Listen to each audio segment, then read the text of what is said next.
मुल्क तब ऊपर जाता है जब एक मुल्क अमीर होता है।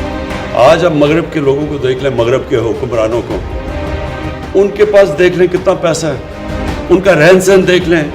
और एक मकरूज मुल्क के जो भी यहाँ जिन्होंने हुकूमत की इनका रहन सहन देख लें और इनके पास पैसा देख लें। आपको लगेगा कि यहाँ दूध की नहरें बह रही हैं, और लगेगा वो गरीब मुल्क है जब आप उनके प्राइम मिनिस्टर्स को, पुरानों को देखें, उनका रहन सहन देखेंगे। उनके जब यूनाइटेड नेशंस में जब उनके जाते हैं प्राइम मिनिस्टर्स या हेड ऑफ स्टेट्स यूएन के अंदर,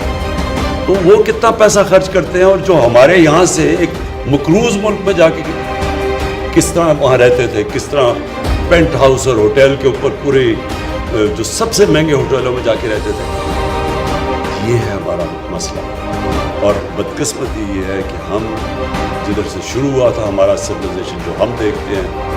मदीना की रियासत, क्योंकि नबी सल्लल्लाहु अलैहि वसल्लम ने वो रियासत बनाई थी, तो जब वहाँ देखें तो क्या चीज़ सबसे चीज़ सामने आई थी। जो रियासत के सरबराह थे वो सादगी में रहते थे, किसी ने महलात नहीं बनाए, अपने ऊपर पैसा नहीं खर्च करते थे, जो पैसा रियासत में ज़्यादा आता था अपने गरीबों पे खर्च करते थे, कौम को नीचे से ऊपर उठाते थे। फलाही रियासत बनाई उन्होंने, और उसके उल्टा ये देखें कि हमने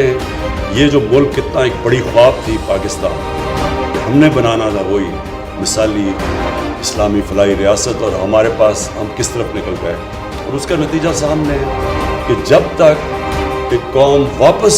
उस नज़रिए पे नहीं जाती जिसके लिए बनी थी, अल्लाह की बरकत नहीं आने लगी।